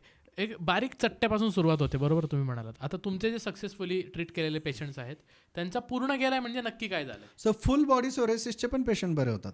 ओके. माझ्याकडे तर एक पेशंट होता, तो मजूर होता, म्हणजे एका बिल्डिंगवरती कामगार होता आणि त्याला फुल बॉडी सोरायसिस होता आणि त्याचा मालक पण त्याच्याकडे बघायचं, लक्ष असायचं त्याचं. पण शेवटी कामाचंच, पाट्या उचलायच्या, टाकायच्या, सिमेंटचं काम, त्यामुळे तो कामावरती होता, त्याचं काही काम गेलं नव्हतं. पण बऱ्याचदा सोरायसिस असेल तर तुमचे जॉब जातात. फूड इंडस्ट्रीमधले जॉब जातात, दुबईमधले पेशंट आहेत, कतारमधले पेशंट आहेत माझ्याकडे, ते मागे लागतात की सर हे पहिलं बरं करा, कारण ते जॉबवरती इम्पॅक्ट होतो त्यांचा. खूप जॉब फिल्म इंडस्ट्रीमधले जॉब जातात. माझे काही पॉडकास्ट पण आहेत, खूप चांगले चांगले सिने दिग्दर्शक सोरायसिसने बाहेर गेलेत, बरे झालेत आणि त्यांनी स्वतः मुलाखती दिल्यात, त्या तुम्ही बघा. कारण हे ऑक्युपेशन वरती पण डिपेंड आहे ना. तर सांगण्याचा मुद्दा हा की तो पेशंट माझ्याकडे आला आणि तो बिचारे मजूर होता, कामगार होता. मग त्याने आधी सांगितलं की सर माझ्याकडे पैसे नाही आहेत, पण तुम्ही म्हणाल ते पथ्य पाळायला तयार आहे, म्हणाल तेवढे दिवस मी ट्रीटमेंट घ्यायला तयार आहे, फक्त मला एक तर कमीत कमी खर्चात किंवा बरं करा. तर इट्स ओके. मी त्याला सर फक्त करंज तेल एक्सटर्नल ॲप्लिकेशनसाठी सुरू केलं होतं आणि पोटातनं काही औषधं दिली आणि त्याला जमतील तेवढे आर्थिक फक्त त्याच्याकडून घेतले. तुम्हाला गंमत वाटेल, तो पूर्ण बरा झाला. आता तो बरा झाल्यानंतर तो मालक त्याला बघत होता, ऑब्झर्व करत होता. मालकाने त्याला बोलवून घेतलं, तू कसं काय बरा झाला म्हणे. मला सोरायसिस आहे, मी एवढ्या मोठमोठ्या डॉक्टरांकडे गेलोय, अजून बरा झालो नाही, आणि तू कसा काय बरा झाला. मग त्याने माझा रेफरन्स दिला. मग तो बिल्डरला घेऊन, म्हणजे मालकाला घेऊन माझ्याकडे आला. मग आता बिल्डरने व्यवस्थित औषधं घेतली, पुढची ट्रीटमेंटही घेतली, त्याची फी पण व्यवस्थित मिळाली. देव बॅलन्स करत असतो. बरोबर. तर हे सगळं म्हणजे गॉडचा अल्गोरिदम सर खूप मोठा आहे, मी मगाशी म्हटलं तसं. आणि प्रत्येक गोष्टीला त्याचं हे आहे. आमचे सर आम्हाला नेहमी म्हणायचे की जे त्वचा रोग किंवा जे रोग बरे होऊ शकणार नाही आहेत ना, त्यांचे पैसे घेत जाऊ नका. हां, कारण ते तुमच्या घरात लक्ष्मी कशी आलेली आहे ते पण खूप मॅटर करत असतं. त्यामुळे तुम्ही आमच्या क्लिनिकमध्ये बघा, कधी बरा होणार नसेल तर आम्ही पहिल्यांदाच सांगतोय नाही होणार आहे, याच्यावर नका पैसे खर्च करू किंवा काही उपयोग नाही आहे. आणि बरा होणार असेल तर सांगितलं जातं. त्याच्यासाठी सायंटिफिक सिस्टीम बनवली, 17-18 पानांचा तो रिपोर्ट क्रिएट करतो. भले स्टार्टिंगलाच पैसे जातात जे काय आहे ते तपासणीत, पण नंतर आपलं एक विजन तरी क्लिअर होते, आपल्याला पुढे जायचंय की नाही जायचं हे तरी ठरतं. जसं ते पेशंटसाठी तसंच ते डॉक्टरांसाठी लागू होतं. तुम्हाला सोर्स ऑफ मनी काय आहे तो पण खूप मॅटर करणार आहे आयुष्यामध्ये. आणि मी खूप पेशंट सर असे पण बघितले, तर आमचे सर पण सांगायचे, जुवेकर सरांकडे पण मी एकदा या केसेस बघितल्या, ते त्यांच्या सरांची उदाहरणं द्यायची, फळसणकर शास्त्रींची वगैरे. तर जी लोक वाम मार्गाने पैसे कमवतात ना, त्यांना पण सोरायसिस होतो. बापरे. हां, अनएथिकल. कारण ते कुठंतरी काहीतरी ते बॅलन्स होणारच आहे ना सर. म्हणजे आता याचं लॉजिक डिकोडिंग करण्यासाठी मी ग्रंथ अजून बारीक काहीने बघितला. तर सर वाग्भटामध्ये कुष्ठरोग अध्याय आहे आणि त्या कुष्ठरोग अध्यायामध्ये साधुनिंदा, वध, चौर्यकर्म असं संस्कृतमध्ये एक मोठा पॅराग्राफ आहे की म्हणजे चुकीच्या पद्धतीने पैसे कमवणं, साधूंची निंदा करणं, वध करणं, चोरी करणं, लुबाडणं, हे सगळं आलं ना त्याच्यात. आता मला असं वाटायचं काही सांगतात, त्याला काय लॉजिक आहे का, काहीतरी आपलं आयुर्वेदात लिहिलेलं असतं. नंतर जेव्हा आम्हाला सरांनी शिकवलं तेव्हा असं डोक्यात प्रकाशच पडला एकदम. सर ह्यातली कुठलीही गोष्ट करून बघा, गिल्ट फील असतो. असतो की नसतो. हा, गिल्ट फील कुठं असतो आपल्याला, मनामध्ये. आपल्यालाच माहित होतो, जगाला माहित नाही, कोणालाही माहित नाही आपण काय चूक केली ती, फक्त आपल्याला माहित आहे. तो गिल्ट फील म्हणजे चिंता. आपण सतत त्या गोष्टीची चिंता करतो. आणि रसवाहिनी दुष्यंती चिंतानामच्या ती चिंतनात, असं स्ट्रेट फॉरवर्ड सांगून ठेवलेलं आहे. म्हणजे अतिचिंता केली की रस व स्रोतसाची दृष्टी होते आणि रस सारता हीच त्वक सारता आहे. म्हणजे त्याच्यावरतीच तुमची स्किन ठरते. आहार रस बिघडला की रसधातू बिघडतो, रसधातू बिघडला की स्किन डिसीज सुरू होतो. So it's a crystal clear scientific systematic disease formation म्हणूयात आपण. दिस इज आयुर्वेदिक पॅथोफिजिओलॉजी ऑफ डिसीज. तर दरवेळी ती मॉडर्नचीच पॅथोफिजिओलॉजी घडली पाहिजे असं काही नसतं. तुमच्याकडे पेशंट आल्यावर तुम्ही पाहून तुम्हाला कळत असेल सोरायसिस आहे, पण 2 नंबर वाला दिसतोय, म्हणजे याला त्याच्यामुळेच झाला असेल. सर ती आयुर्वेदिक पॅथोफिजिओलॉजी आहे, ती पण काढावी लागते. आशांचे त्यांना बघा ग्रंथात पण उपचार असे असतात की दान धर्म करा, इकडे पैसे वाटा, तिकडे तुम्ही काहीतरी कल्याणाची कामं करा, आणि मग त्यांचा तो सोरायसिस जातो. तर याच्या पाठीमागे सर ते लॉजिक आहेत. म्हणजे कुठेतरी एका पॉइंटला कळतं की पैसे म्हणजे वेल्थ नाही, हेल्थ इज वेल्थ. हे ज्या पॉइंटला कळतं त्यावेळी मग माणूस ते पैसे सोडून आरोग्य कमवायला लागतो. तर तुम्हाला पैसे कमवायचे आहेत का आरोग्य कमवायचे हे एकदाच ठरवा. मग देव म्हणतो तुला काय पाहिजे सांग, तू पैसा मागितले ओके, तुझी आरोग्य काढून घेतलं जातं. आरोग्य मागितलं ओके, पैसा काढून घेतला जातो. बॅलन्स तो पण बॅलन्स करतो ना, इक्विलिब्रियम आहे. पण एका प्रश्नाचं उत्तर थोडं मला क्लिअर नाही झालं अजून. बरं होतं म्हणजे पूर्णच जातो का, म्हणजे त्या माणसाकडे पाहून कोणाला कळतं का की याला पूर्वी असू शकतो सोरायसिस? येस, याच्यात 3 प्रकार आहेत सर. एक म्हणजे 100% क्लिअर, हां. तर लवकर आजार झाला, लवकर डायग्नोसिस झालं, 100% क्युअर आहे. ओके. म्हणजे त्याचा चट्टा पट्टा पण काहीच शरीरावर दिसणार राहत नाही, पुढच्या पिढीला पण तो ट्रान्सफर होत नाही आणि तुम्ही त्याला अगदी म्हणजे बरा झालाय 100% असं म्हणू शकता. ओके. दुसरा टप्पा आहे की तो याप्य कॅटेगरीत बरा होतो. म्हणजे जोपर्यंत औषध चालू आहे तोपर्यंत तो बरा असतो, त्याच्या अंगावर चट्टापट्टा काही राहत नाही. पण औषधं बंद केली, हो. अपथ्य केली, परत खायला सुरुवात केलं की परत थोड्या दिवसांनी येतो. मग यांना सीझनल येतात, ते दरवेळी सांगतात दर हिवाळ्यात ना असा इकडे पॅच येतो, हां. जांघेत पॅच येतो, ओके. काखेत पॅच येतो. मग ते दर हिवाळ्यात येतो, काहींना दर पावसाळ्यात येतो. म्हणजे हे कंडिशनल असतात. ट्रीटमेंट घेतली की जातो, ट्रीटमेंट नाही घेतली की परत येतो. पुन्हा उद्भवतो. हां, आणि तिसरा जो प्रकार आहे त्याच्यामध्ये बरा झाल्यानंतर सुद्धा पॅचेस शरीरावरती राहतातच. ओके. आणि 10-10, 20-20 वर्षाचे ते पॅचेस असतात. ओके. त्याला उदरक असं म्हटलेलं आहे. उदरक इति उत्तर कालजम फलम, म्हणजे ओके. डिसीज बरा झाल्यानंतर सुद्धा हम्म. तो त्याचे फुटप्रिंट्स बॉडीवरती ओके. ठेवून जातो. अच्छा, म्हणजे फुटप्रिंट्स आहेत पण बरा झालेला हा, आहे. बरा झालेला आहे पण ओके. फुटप्रिंट्स आहे. अच्छा. ओके. तर या अशा वेगवेगळ्या कॅटेगरीत तो बरा होतो सर. अच्छा. ओके. ओके. तर देवी कांजिण्या असेल किंवा गेल्या बाजारात आता पोलिओ पण असेल, तर सगळ्याच्या लस आहेत. आपण 100% त्याचा नायनाट केला आहे. येस. तर सोरायसिसची अशी कुठली लस आहे का? नसेल तर आजपर्यंत का नसेल आली?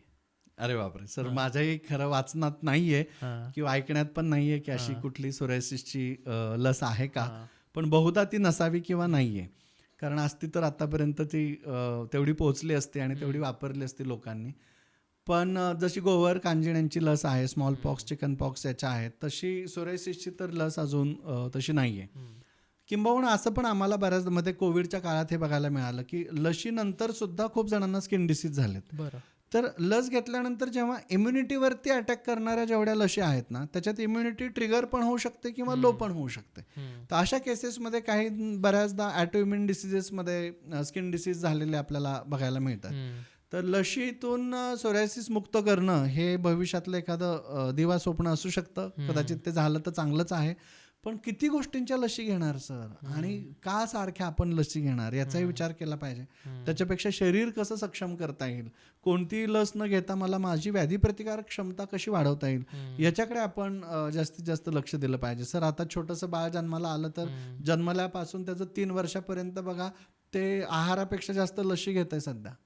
मग याचा पण इम्पॅक्ट पुढे जाऊन कुठेतरी हायपर ॲक्टिव्ह सिंड्रोमकडे होतोय. मुलांमध्ये खूप हायपर ॲक्टिव्हिटी डेव्हलप होते किंवा ऑटिझम सारखे परिणाम होत आहेत. तर प्रत्येक गोष्ट, प्रत्येक शोध याच्या पाठीमागे काहीतरी दडलेलं असतं. कधी आर्थिक गणित दडलेलं असतं, कधी कंपन्यांचं गणित दडलेलं असतं. तर कधी कधी यस, नो डाऊट की त्यांचं क्रेडिट त्यांना दिलंच गेलं पाहिजे. चांगल्या वॅक्सिनचे चांगले परिणाम सुद्धा आहेत. म्हणजे कित्येक आजारांचा नायनाट सुद्धा या वॅक्सिनेशनमुळेच झालेला आहे. बरोबर. पण सरसकट म्हणजे आम्हाला करायची ती पापा आम्ही करणार आणि गंगेत जाऊन आम्ही ती धुवून येणार असं नसतं ना सर. असं नाही झालं पाहिजे. म्हणजे मग पापच करू नका ना त्याच्यापेक्षा. आणि ती गंगेत जाऊन सगळीच धुतली जातात. हा जो काही माइंडसेट क्रिएट झालेला आहे तो पण समाज चालवण्यासाठी घातक आहे ना. म्हणजे कोणी इथं पाप करणार आणि नंतर गंगेत जाऊन आंघोळ करून येणार आणि आता म्हणणार की आता बॅलन्स झालं, तर ते असं नसतं. तर ते सोरायसिसचं वॅक्सिन जरी आलं तरी पथ्य पाळायचीच आहे, ते विसरू नका. ओके. पुन्हा होऊ नये म्हणून. हा, पुन्हा होऊ नये म्हणून, किंवा ते तसं येणं अवघड आहे. आलं तरी तोपर्यंत दुसरा आजार तयार झालेला असेल. ओके. पुन्हा देव पण बॅलन्स करतो ना तो. अच्छा तुला हा नको का, मग चला दुसरा आजार देतो तोपर्यंत. बरोबर. मला थोडं डायग्नोस्टिक्स आणि नावं बदलतात आजाराची, फक्त सिम्पटम वेगवेगळ्या तेच असतात. पद्धतीने तेच बरोबर. येतात. सर्दी, ताप, खोकला. पूर्वी तो मंकी फ्लू, मग डॉंकी फ्लू, मग तो इबोला आला, नंतर तो कोविड-19 आला. तसं बरोबर. इबोला काय पुढे बायकांचा आबोला जरी आला तरी ते फक्त नावं बदललेली असतात सर. तर तापच तिथं फिवरच आलेला आहे and you have to treat the fever only. बरोबर. थोडं डायग्नोस्टिक्स आणि ट्रीटमेंटवर मला यायचं आहे, कारण ॲलोपॅथीने किंवा मॉडर्न सायन्सने त्याला असाध्य म्हणून घोषित केलेलं आहे. तरी तुम्ही आयुर्वेदिकचे असूनही त्याच्यामध्ये प्रॅक्टिस करताय आणि तुमचे अनेक पेशंट आहेत. तुम्हाला भरपूर अवॉर्ड्सही मिळाले, तुमच्या अनेक देशांमध्ये क्लिनिक्स आहेत आणि स्वतः पंतप्रधानांच्या हस्ते बेस्ट आयुषचा हे मिळालं आहे. तर तुमची काय पद्धत आहे मग या आजाराकडे बघण्याची? खूप चांगला प्रश्न आहे sir. Diagnostic valuation leads to treatment valuation. म्हणजे आयुर्वेदात सुद्धा सांगितलं की रोगम आदौ परीक्षेत तदनंतरम औषधम. म्हणजे कोणत्याही रोगाचं अचूक निदान करणं ही निम्मी लढाई जिंकल्यासारखं आहे सर. आणि त्यामुळे डायग्नोस्टिकला जास्त महत्व आहे मॉडर्न सायन्समध्ये पण आणि नो डाऊट आयुर्वेदामध्ये पण. मॉडर्न सायन्समध्ये जसे elevated, flat and depress 3 type of skin disease आहेत, तसे आयुर्वेदात सुद्धा उत्पत्ती, स्थिती आणि लयानुसार किंवा कफ, पित्त, वातानुसार 3 प्रकारचे स्किन डिसीज निर्माण होतात. मग आम्ही त्यांचा एक डायग्नोस्टिक पॅटर्न क्रिएट केला. त्याला आम्ही ECG ऑफ स्किन असं नाव दिलेलं आहे. ओके, म्हणजे एक मुद्दाम इंटरेस्टिंग एक वेगळं नाव आहे. तर त्या डायग्नोस्टिक पॅटर्नमध्ये पहिल्यांदा पूर्ण 1-2 पानांचा जवळपास 50 प्रश्नांचा केस पेपर आहे, तो सगळा भरून घेतला जातो. अर्धा ते पाऊण तास त्याला लागतो. त्याच्यानंतर स्किन फोटोग्राफी होते, मग स्किन ॲनालिसिस होतं. मशीनच्या सहाय्याने त्या पॅचचं ॲनालिसिस करून त्याच्यामध्ये हेअर फॉलिकल, स्किनचे फॉलिकल्स, तिथलं उजिंग, त्याच्यात काय बाहेर पडतंय, पस कसा आहे, हे सगळं तपासलं जातं. मग त्याच्यानंतर ब्लड सॅम्पल कलेक्ट केलं जातं. मग ब्लड सॅम्पल लॅबमध्ये टेस्टिंगला पाठवलं जातं आणि मग त्याचे काही वेगवेगळे पॅरामीटर्स सेट केलेले आहेत. मग कधी गरज पडली तर तिथल्या स्किनचा तुकडा घेऊन मॉडर्न सायन्सच्या मदतीने स्किन बायोप्सी करून त्या तज्ज्ञांचं मत पण त्याच्यावरती घेतलं जातं. आणि त्या एकाच रिपोर्टमध्ये ॲलोपॅथिक पद्धतीने या आजाराचं डायग्नोसिस काय आहे आणि आयुर्वेदिक पद्धतीने या आजाराचं डायग्नोसिस काय आहे, जे मगाशी मी तुम्हाला 0 to 9 मोबाईल नंबरबद्दल सांगितलं, ते डायग्नोसिस फाइंड आउट केलं जातं. त्याने कुठला मधुर, आम्ल, लवण, तिक्त, कटू, कषाय या षड्रसांपैकी कुठला आहार घेतल्यामुळे हा आजार झालेला आहे, कोणता कमी केला पाहिजे, पंचमहाभूतांच्या कुठल्या विकृतीमुळे हा झालेला आहे, म्हणजे आपण काय बॅलन्स केलं पाहिजे, 3 दोष, 7 धातू, 3 मल, असा त्याचा एक सर्वसमावेशक 18 पानांचा रिपोर्ट क्रिएट होतो. आणि मग तो जर फॉलो केला आपण तर त्याच्यात 3 टप्पे आहेत की स्टार्टिंग फेजला काय ट्रीटमेंट घ्यायची, मिडल फेजला काय घ्यायची आणि रिज्युनेशन फेजमध्ये म्हणजे बरं झाल्यानंतर तुम्ही काय ट्रीटमेंट घ्यायची. हे फॉलो केलं तर आपल्याला तिथं निश्चितपणे चांगलं यश मिळतंच. ओके. आणि म्हणून मला असं वाटतं की diagnosis is the key of success. तुमच्या कुठल्याही चिकित्सा पद्धतीमध्ये निदान हीच त्याची की आहे. अगेन म्हणजे आयुर्वेदाच्या नियमानुसार याला पण सरसकट ट्रीटमेंट नसेल, त्याला कस्टमाइज्डच आहे रादर प्रत्येकाच्या अनुसार. मला शेवटाकडे येताना पथ्य आणि चिकित्से संदर्भात थोडीशी माहिती पाहिजे की किती दिवस लागतात साधारण बरे व्हायला. ऑफकोर्स हे उत्तर तर माहिती आहे की कुठल्या लेवलला आहे, पण तरी जनरल पथ्य काय आहेत आणि त्या अनुषंगाने अजून काय काय महत्त्वाचे मुद्दे आहेत की जे सोरायसिसच्या पेशंट्सनी लक्षात ठेवले पाहिजेत. वा, खूप छान सर. ते मगाशी आपण एक गंमत म्हणून इथून दिल्लीला जायला काय काय करावं लागतं बघितलं होतं. ते चालत जायचं म्हणजे नॅचरोपॅथी. एखाद्या गोशाळेत जाणार आहात किंवा एखाद्या निसर्गोपचार केंद्रात जाऊन तुम्ही मृत्तिका लेप आहे, गोलेप आहे, गोमय लेप आहे किंवा सनबाथ आहे, वेगवेगळे बाथचे प्रकार आहेत, ते सगळे करून हरकत नाहीये. ती पण एक उपचार पद्धती आहे, पण वेळ लागणार आहे आणि पथ्य पाळायचे आहेत. तिथं सगळ्यात पहिलं जर काय करेक्ट करून घेतलं जात असेल तुमचं तर ते पथ्य आहे. तसंच मग थोडंसं तुम्हाला बाय बस किंवा बाय ट्रेन जायचं आहे तर होमिओपॅथी आहे, थोडंसं अजून फास्ट जायचं आहे तर आयुर्वेद आहे, आणि हेलिकॉप्टर वगैरे किंवा विमान म्हणजे तुम्ही आजकाल ॲलोपॅथीकडे कदाचित बघत असाल, पण ती दरवेळीच तेवढी परवडणारी किंवा तेवढी फिजिबल असेल असं नाहीये. 10-20% लोक तेही करू शकतात. तर साधारणतः ग्रॉस अँगलने बघितलं पाहिजे आणि समाजाला उपयोगी असणारं चिकित्सा पद्धती पाहिजे. तर नो डाऊट एवढ्या वर्षांनंतर आणि दोन्ही पॅथीचा चांगला अभ्यास केल्यानंतर एवढं तर मी नक्की तुम्हाला विश्वासाने सांगू शकतो की you should be go with the integration therapy or at least with the Ayurveda only. Okay. हां, म्हणजे एवढं कन्फर्म आहे. म्हणजे तुम्हाला खूप त्रास होत असेल तर तात्पुरतं तुम्ही ॲलोपॅथीचं मेडिसिन किंवा सपोर्ट सोबत घेऊ शकता. त्या डिसीजचा थोडासा इम्पॅक्ट जो आहे बॉडीवरचा तो कमी करू शकता. आणि तुम्हाला लॉंग टर्म त्याच्यातनं बाहेर पडायचं असेल तर आयुर्वेदाशिवाय पर्याय नाहीये. पथ्याकडे स्ट्रॉंगली लक्ष द्या, पथ्य पाळा. वमन, विरेचन, बस्ती, नस्य, रक्तमोक्षण ही पंचकर्म आहेत जी तुमच्या पूर्ण बॉडीला रिज्युनेट करतात. म्हणजे होत्याच नव्हतं करतात. कायाकल्प अक्षरशः म्हणजे शरीर बदलून टाकणं ही कला फक्त त्याच गोष्टींमध्ये आहे. ते करतात कारण त्याच्यात तूप खूप पिलं जातं आणि तुपाशिवाय रूप येत नाही, आपल्या सगळ्यांना माहित आहे. आयुर्वेदाच्या थेरपीच सगळ्या तुपातून सुरू होतात कारण सेल्युलर लेवलचा ते टॉक्झिन बाहेर काढायचंय, त्याच्यासाठी ते लागतं. आम्हाला काही गंमत वाटते म्हणून आम्ही एवढं तूप पाजत नाही किंवा आम्हाला गंमत वाटते म्हणून आम्ही पथ्य पाळायला सांगत नाही. आम्हालाही दुःख होतं त्याला पथ्य सांगताना, पण ती आजाराची गरज आहे तर ते त्याने पाळलं पाहिजे, केलं पाहिजे. त्याला बरं व्हायचं, आम्हाला नाही बरं व्हायचं. म्हणजे पेशंटला सगळ्यात महत्त्वाचा त्या आजाराचा अवेअरनेस जो आहे ना तो स्ट्रॉंगली आला पाहिजे. आणि आम्ही जी पथ्य सांगतोय ती ग्रंथात लिहिलेली वाचून सांगतोय. म्हणजे 5,000 वर्षापासून जर आपले आचार्य सांगत असतील की या गुळाच्या प्रकारामुळे, या तिळाच्या प्रकारामुळे, या माशाच्या प्रकारामुळे, या दुधांच्या पनीरसारख्या प्रकारांमुळे जर त्वचारोग होतोय, तर जे वेल नोन आहे ते पाळायला काय हरकत आहे? नाही आताचा रिसर्च असं सांगतोय तसं सांगतोय. बाबा मग तू रिसर्च फॉलो कर.